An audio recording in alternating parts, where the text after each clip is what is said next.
not a lot of pictures to show today, but I do want to talk about this. So you probably saw the thumbnail. We are getting comic book repaints of the following figures so far.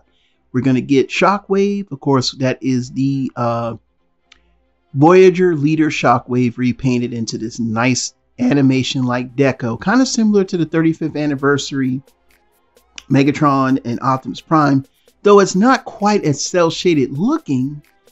It does look good. And then the other one is a comic book accurate repaint of Grimlock, which is a very good repaint, because we're getting not just anything, we're getting a crown, and we're getting a sword and all that good stuff, and it looks like you can share it with your regular Grimlock.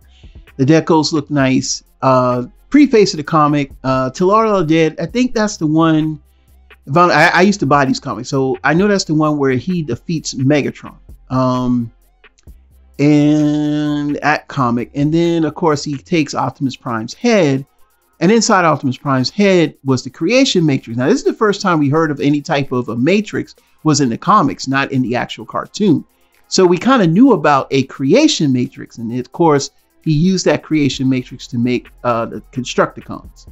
Now in the Dinobots book, the Dinobots are actually from Cybertron, crash landed on Earth.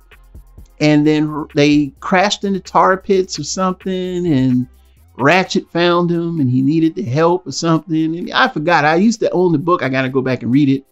Actually, I have these books. They're in like bags. They're very bad and worn out. But yeah, I used to read these comics, man. This is 84, man. So, I mean, this is like kind of like our personal gateway to looking at Transformers, when even though you couldn't look at it on the cartoon every day, at least you could read the comics. Now, the first one, of course, is Till All Are Dead. Oh, you know, and that cover, iconic cover from the early 84. And then, of course, here's the packaging, and you see the Optimus Prime head.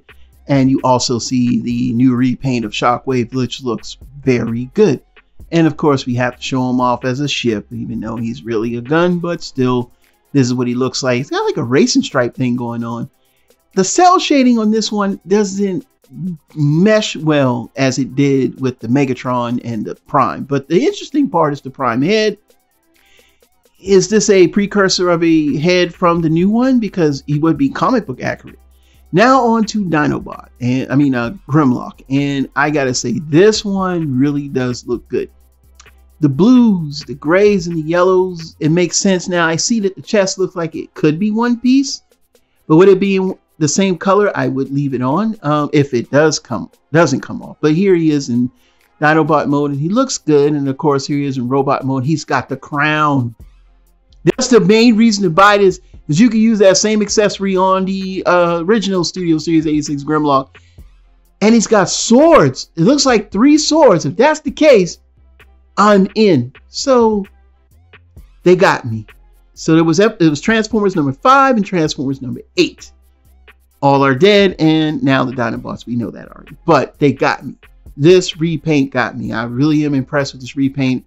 I see, you know, there's a love for the comics in a sense in G1 as much as there is a love for the cartoon, but getting some nice accurate decos and no more weird looking, you know, G2 Sprite or Mountain Dew-esque colors or whatever. LSD colors, I did not like any of that. This to me is better because it makes more sense.